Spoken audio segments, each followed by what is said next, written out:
आज हम 3.1 का क्वेश्चन नंबर 5 करेंगे।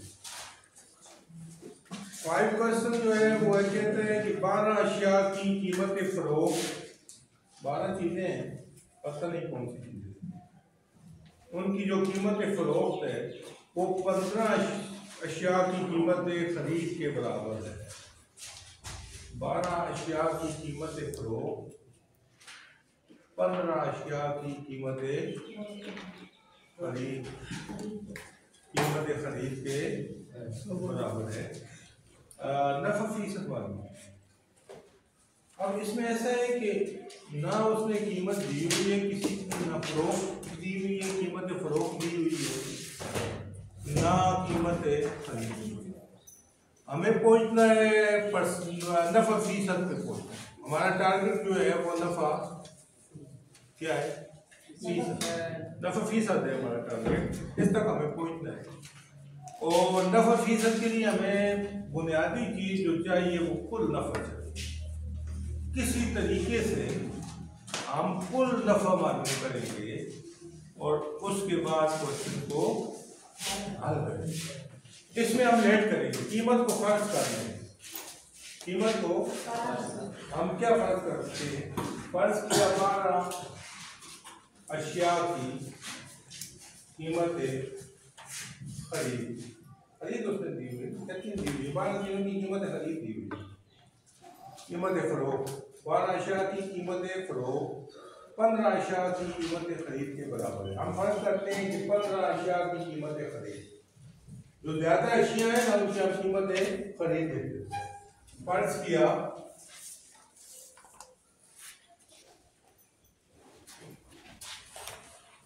15 अशिया, 6 की जमा अशिया, आर्टिकल इंग्लिश में क्या कहते हैं, आर्टिकल। फर्ज किया 15 अशिया की कीमत खरीद,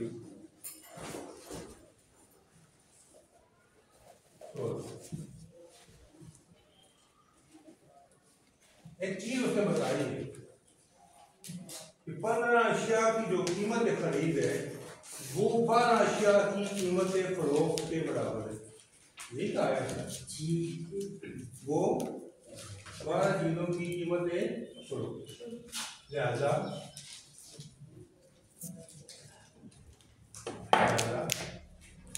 12 अशिया की कीमत फरोख्त, 12 अशिया की कीमत फरोख्त कितनी हो जाएगी। अगर 15 अशिया की कीमत खरीद 100 रुपए है तो 12 अशिया की कीमत फरोख्त कितनी होगी, दोनों बराबर है। दोनों बराबर है। सवाल में उसने बताया है कि दोनों क्या है, बराबर है, तो ही हो गए। सवाल में उसने ये बताया है कि 15 अशिया की जो कीमत खरीद है वो 12 अशिया की कीमत फरोख्त के बराबर। असल में हमारा टारगेट जो है वो कुल नफा निकालना है, और कुल नफा हमें उस सूरत में मिलेगा कि हमारे पास कीमत फरोख्त भी हो और कीमत खरीद भी हो। तो हम 15 अशिया की, हमारा टारगेट अभी जो चल रहा है वो 15 अशिया की कीमत फरोख्त मालूम करना है। ये तो हमने फर्ज कर लिया है ना कि उसकी कीमत 100। अब 100 के मुताबिक 15 अशिया की कीमत फरोख्त क्या होगी, हम ये निकालना चाहते हैं।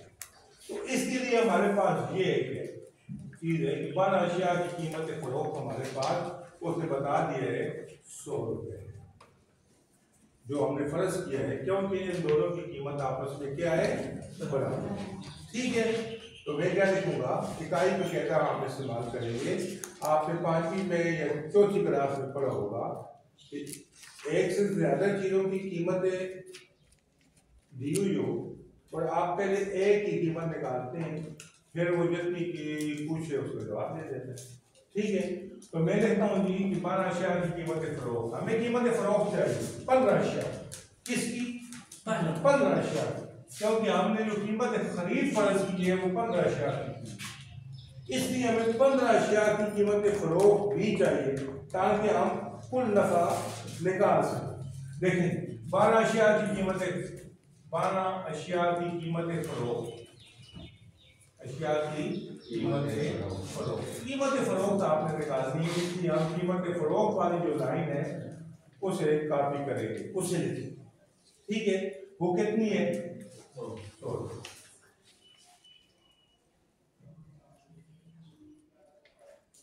ठीक है, ये आपके पास है। अच्छा, अब मैं कहता हूं एक शे की कीमत फरोख्त, एक शे की कीमत। क्यों? इसलिए कि हमें 15 अशिया की कीमत फरोख्त निकालनी है। हमें कितनी अशिया की कीमत फरोख्त निकालनी है? 15 अशिया की निकालनी है। तो मैं कहता हूं एक शे की कीमत फरोख्त उस वक्त तक 15 की नहीं कर सकती जब तक हमें एक चीज की कीमत फरोख्त मालूम न हो। अब एक मिनट मैंने लिखा है तो अशिया नहीं लिखूंगा, शे लिखूंगा। शे की जमा अशिया, एक से ज्यादा चीजें हो तो हम उनको अशिया लिखते हैं, एक चीज हो तो हम उसे शे लिखते हैं। ठीक है, अब देखें जी कैसे लिख लेंगे? एनी बॉय कोई बता सकता है कि हमें 12 चीजों की कीमत फरोख्त दी हुई है, वो 100 रुपए, हम एक चीज की निकालना चाहते हैं, कैसे निकालते हैं?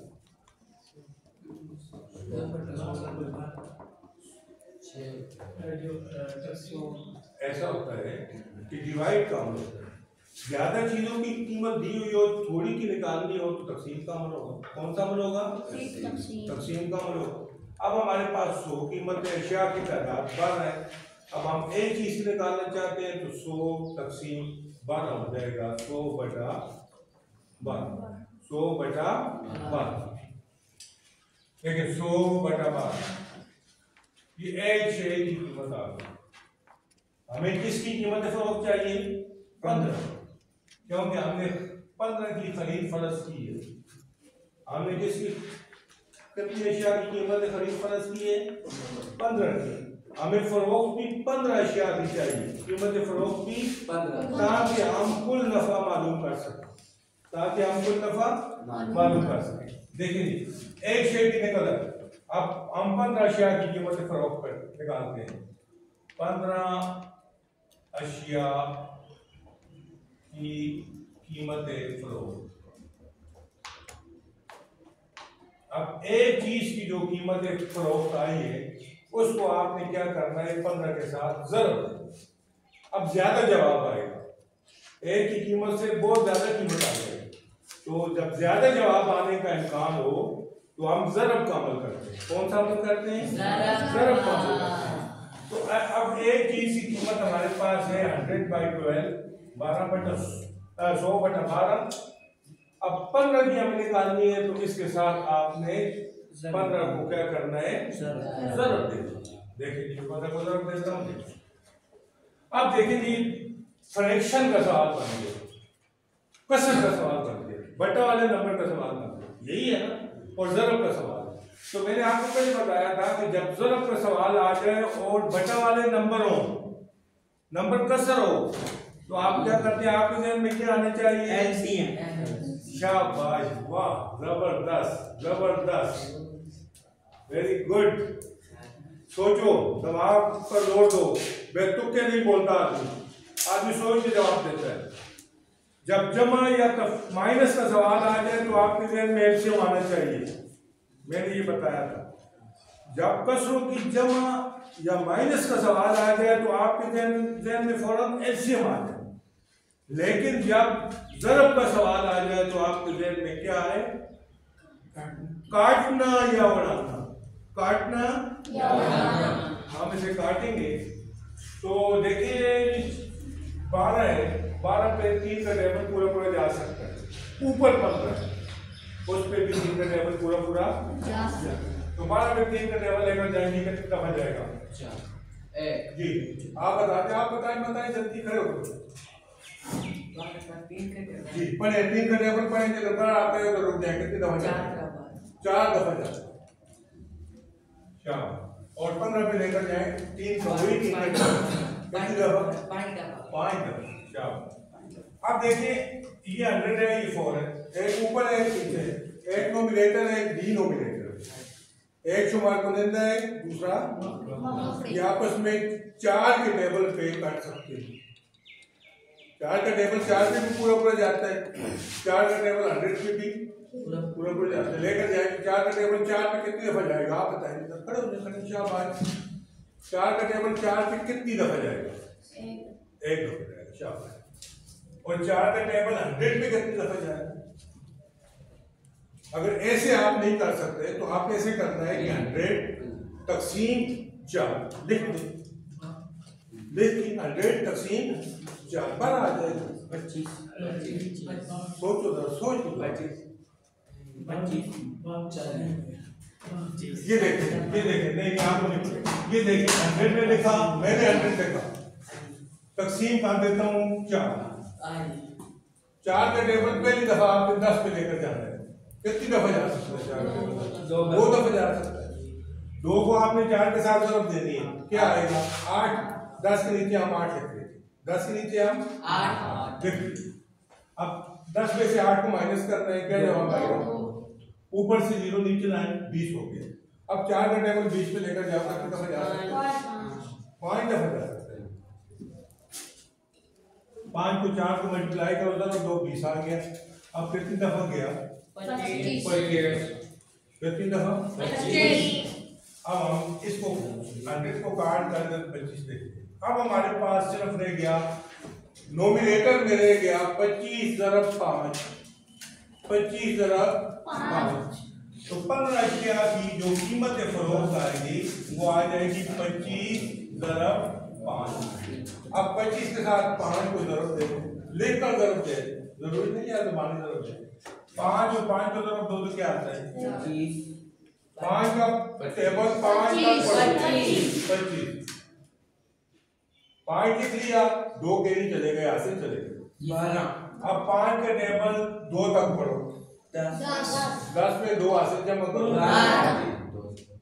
अब देखेंगे कि 15 अशिया की जो कीमत फरोख्त है वो हमारे पास आ गई 125 रुपए।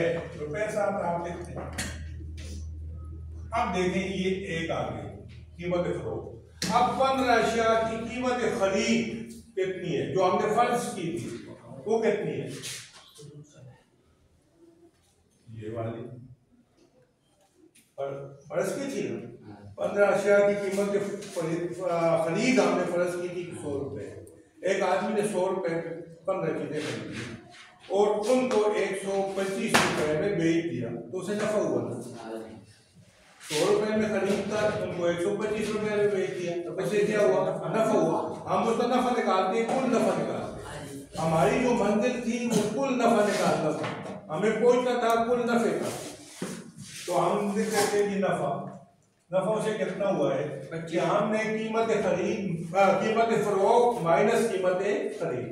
नफा के लिए जो फार्मूला बनता है वो क्या बनता है? कीमत फरोख्त माइनस देखिए कीमत फरोख्त माइनस कीमत खरीद, ये हमारे पास फार्मूला आ गया। अब देखेंगे कि कीमत फरोख्त हमारे पास आई है 125, जो भी हमने निकाली किस कायदे से? इकाई की कायदे से, जो हमने 5वीं क्लास में पढ़ा था या 4थी क्लास में पढ़ा था, उसमें 125 माइनस कीमत खरीद कितनी है वो आपने फर्ज की थी कि वो 100 रुपए। अब 125 में से 100 को माइनस करो तो 25, तो हमारे पास कुल नफा जो आया 15 चीजों पे वो आ गया 25 रुपए। अब हमने नफा फीसद निकालना है, परसेंटेज नफा निकालना है, नफा फीसद निकालना है, नफा फीसद। उसके लिए फार्मूला कल हमने किया था, क्या होगा जी? कल हमने किया था इस किस्म का साहब, नफा फीसद हमने निकाला था या नुकसान फीसद हमने निकाला था जी। आप कल आए जी, खड़े वक्त आए थे, क्या नफा फीसद निकालना हो तो क्या फार्मूला बनता है? क्या बात?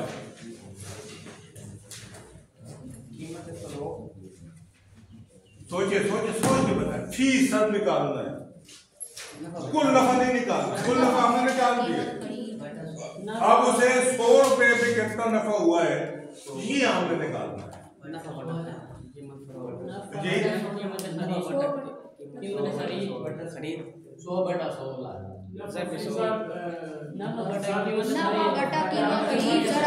शाबाश। नफा कुल नफा बटा कीमत खरीद जरब 100। ये फार्मूला है, ऐसे दोबारा याद रखना है। देखिए नफा फीसद का फार्मूला बन गया जी, नफा कुल नफा, इस नफा से बना दे कुल नफा बटा कीमत खरीद बटा कीमत खरीद जरब 100। हमारे पास कुल नफा आ गया 25, कीमत खरीद हमारे पास है 100 और जरब ये फार्मूले वाला 100। ठीक है, 2 0 के साथ कैंसिल हो गया तो 25 बाकी रह गया 25 और इसके साथ आपने फीसद दिया तो ये आ जाएगा 25%। तो इसका आंसर जो आ जाएगा वो 25%। हमने नफा फीसद निकाल लिया है। इसमें कीमत फरोख्त भी दी हुई नहीं, कीमत खरीद भी दी हुई नहीं है, तो हमने कीमत खरीद को फर्ज करना है, उस पे हमने कीमत खरीद निकालनी है और इसके बाद कुल नफा निकाल कर नफा फीसद निकालना है। ठीक है, क्वेश्चन नंबर 6, सवाल नंबर 6। कीमत खरीद का 1/6 नफा हासिल करने के लिए कीमत खरीद का, हमें नहीं पता कीमत खरीद क्या है, उसका 1/6 नफा हासिल करने के लिए अगर एक पंखे को 1470 रुपए में फरोख्त किया जाता है तो पंखे की कीमत खरीद मालूम। सबसे इस एक्सरसाइज का सबसे दिलचस्प था, सबसे खूबसूरत था, जो चीजें हमें दी हुई हैं पहले हम वो लिख लेते हैं। एक उसने दी हुई है कीमत फरोख्त, क्या चीज दी हुई है कीमत फरोख्त। देखें जी, कीमत फरोख्त हमारे पास है कितनी है 1470 रुपए जी। आप सामने देखें जी, दोनों सामने 1470। दूसरी चीज उसने दिया हुआ है नफा। नफा कैसे दिया हुआ है? कीमत खरीद का 1/6 हमने सीखा, कीमत खरीद का कीमत खरीद में लिख देता हूं, कीमत खरीद का 1/6 ये आप उसको मैंने पहले बताया था कि रियाजी में आफ आ जाए, इंग्लिश में आफ आ जाए या उर्दू का का आ जाए तो उसका मतलब वो क्या होता है ज़रब। तो ये मान जाएगा हमारे पास नफा, क्या मान जाएगा कीमत खरीद ज़रब 1/6 ये हमारे पास आ गया। अब हमने कीमत फरोख्त मालूम करना। अगर नफा हो, अगर नफा हो नहीं, हमने कीमत खरीद मालूम कर। अगर नफा हो तो कीमत फरोख्त किसके बराबर होती है? तो अगर नफा हो, एक दुकानदार ने फर्ज किया, एक दुकानदार ने एक चीज 100 रुपए में खरीदी, उसने उस चीज पर 25 रुपए नफा दिया, उसने उस चीज पर 25 रुपए नफा दिया। अब वो चीज कितने पे बेचेगा? कितनी ज्यादा बेचेगा? यही पूछना, कितनी ज्यादा बेचेगा? नहीं, मैंने कहा है उसने चीज पे 25 रुपए नफा दिया तो 125 की बेचेगा। 100 रुपए की खरीदी, 25 रुपए नफा लिया, वो कितने पे बेचेगा? 100 जमा 25, 100 जमा नफा। इसका मतलब हुआ कि जो कीमत फरोख्त है वो होती है कीमत खरीद जमा नफा के बराबर। किसके बराबर होती है? कीमत खरीद जमा नफा। दुकानदार जब चीज लाता है उस पर नफा लेता है, वो नफा को कीमत खरीद में जमा करके चीज को बेचते। वो इरादा कर लेता है कि मैंने इस पे 10 रुपए नफा लेना है, 20 रुपए नफा लेना है, 30 रुपए नफा लेना है, तो जिस पे उसने खरीदी है उसमें वो नफा जमा कर लेता है, उस पे उसको बेच देता है नफा लेकर। तो हमारे पास कीमत फरोख्त जो आएगी, देखें कीमत फरोख्त जो आएगी वो किसके बराबर होगी? कीमत खरीद जमा नफा। जो भी नफा उसने आपने ज़हन में रखा है वो नफा उसमें जमा करके उसको बेच दे, वो कीमत फरोख्त आ जाए। हम इसी फार्मूले के तहत लिखते हैं। जो चीजें हमें मालूम है इस फार्मूले में लिखते हैं। देखें जी, हमें कीमत फरोख्त मालूम है, कीमत फरोख्त मालूम है, तो कीमत फरोख्त को हटा के हम उसकी जगह कीमत फरोख्त दे देते हैं। वो है 1470, हमने लिख दी 1470। कीमत खरीद हमें मालूम नहीं, वो तो हमें निकालनी है, तो हम ऐसे ही लिखते हैं कि वो तो हमें निकालनी है ना, वो हम ऐसे ही लिखते थे। जमा नफा हमारे पास क्या है? कीमत खरीद कीमत खरीद ज़रब 1/6। ठीक है, ठीक है ना?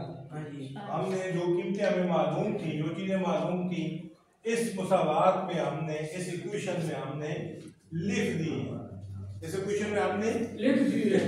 अब देखें जरा इस तरफ पर गौर करेंगे, इसमें दो टर्म आ रही है, एक टर्म ये, दूसरी टर्म ये, दो टर्म आ रही है। इनमें एक चीज मुश्तरक है, एक चीज दोनों टर्म में कीमत आ रही है, वो क्या है? कीमत खरीद। पहली टर्म में भी कीमत खरीद है, इस टर्म में भी कीमत खरीद, दोनों में आ रही है। हम इसको मुश्तरक निकाल लेते हैं, हम इसको क्या करते हैं? मुश्तरक निकाल लेते हैं। 1470 ऐसे ही लिखा हुआ आ जाएगा। अब इन दो टर्म में से हम कीमत खरीद को मुश्तरक निकाल लेते हैं। देखिए कीमत खरीद मुश्तरक निकालने का तरीका आपने 7वीं और 6वीं में पढ़ा होगा। ये देखें, इधर ब्रैकेट शुरू कर दी, इसको बाहर निकाल दिया। अब कीमत खरीद पे कीमत खरीद जो बाहर हमने निकाली है उसको डिवाइड करें तो बाकी 1 रह जाएगा। कीमत खरीद पे कीमत खरीद को तकसीम करें तो जवाब क्या आता है? जैसे 4 से 4 को तकसीम करें तो 1 आ जाता है, 5 पे 5 को तकसीम करें जवाब 1 आ जाता है। इसी तरह कीमत खरीद पे कीमत खरीद को तकसीम करें तो जवाब क्या आएगा? 1 हम लिख देंगे। जमा आगे पड़ी हुई जमा, इसमें से कीमत खरीद को तकसीम करें तो कीमत खरीद के साथ खत्म हो जाएगी, 1 आ जाएगा और 1/6 बाकी रह जाएगी, 1/6। अब देखिए ब्रैकेट के अंदर ये 1470 ये लिख दें, आगे कीमत खरीद है वो भी लिख दें। ब्रैकेट के अंदर जो सवाल है वो कसरों की जमा है, कसर की जमा। जब कसरों की जमा आ जाए तो आपके ज़हन में क्या आना चाहिए? एलसीएम, जुज़ाफ़े अक़ल आना चाहिए। तो इसका मखरिज नहीं है, हम एक लिख देंगे। 6 और 1 का जुज़ाफ़े अक़ल क्या आएगा? आप बता देंगे 6 और 1 का जुज़ाफ़े अक़ल।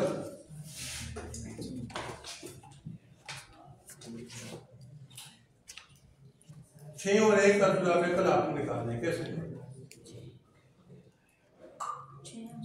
6 ही आ जाएगा। जुज़ाफ़े अक़ल वो नंबर होता है, वो छोटे से छोटा नंबर होता है कि जिन नंबरों का ये जुज़ाफ़े अक़ल निकाला गया है उनका टेबल पूरा उस पे जाता है। आसान सी तारीफ ये, जुज़ाफ़े अक़ल या एलसीएम वो छोटे से छोटा नंबर होता है कि जिनका ये निकाला गया है उनका टेबल पूरा उस पे जाता है। अब 1 और 6 का हम निकालते हैं तो सबसे छोटा नंबर 6 है, जिसपे 1 का टेबल भी पूरा जाता है और 6 का टेबल भी पूरा जाता है। देखिए इसका जुज़ाफ़े अक़ल आ गया 6। अब 1 को तक़सीम करो 6 पे, डिवाइड करो तो क्या जवाब आता है? 6 तक़सीम 1 छः को ऊपर वाले एक के साथ जब दो तो 6 आ गया। जब 6 को 6 पे तकसीम करो क्या जवाब आता है? एक को ऊपर वाले एक के साथ जब दो 1 ही आ गया। अब देखेंगे 1470 बराबर है कीमत खरीद ब्रैकेट के अंदर आ गया 7/6। 7/6। अब हमने कीमत खरीद मालूम कर ली है तो इक्वल टू की जो निशानी है उसके किसी तरफ भी उसको अकेला छोड़ना है, उसके साथ जो दूसरी चीज नंबर है उसको दूसरी तरफ लेकर जाना है। इधर 7/6 तरफ खा रहा है, कीमत खरीद के साथ क्या कर रहा है?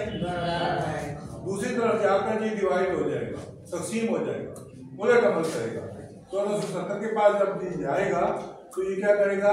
तकसीम हो जाएगा। और बेटा जब तकसीम तरफ में बदल दिए तो नंबर उलट जाता है। तो ये हमारे पास हो जाएगा 1470 ज़रब 6/7 ज़रब, और इस तरफ रह गई सिर्फ कीमत खरीद, इस तरफ क्या रह गई? सिर्फ कीमत खरीद। 7/6 इस तरफ आके 6/7 बन गए, उलट गए। ठीक है, अब इनको काट 7 × 7 7 × 14 7 × 7 210 कितना आ गया? 210। अब 6 को 210 के साथ आप जब दे दें आपके पास कीमत खरीद आ जाएगी। देखेंगे 6 को 0 के साथ तरफ दें 0, 6 को 1 के साथ तरफ दें 6, 6 को 2 के साथ तरफ दें 12। कीमत खरीद हमारे पास क्या आ गई थी? 1260। इसको सीधा करके लिख रहे हैं, कीमत खरीद को इस तरफ लिख रहे हैं और 1260 को दूसरी तरफ। ये आपका छठा क्वेश्चन था। ठीक है, ऐसे नीट कापियों पे भी अभी लिख रहे, जल्दी लिख रहे हैं।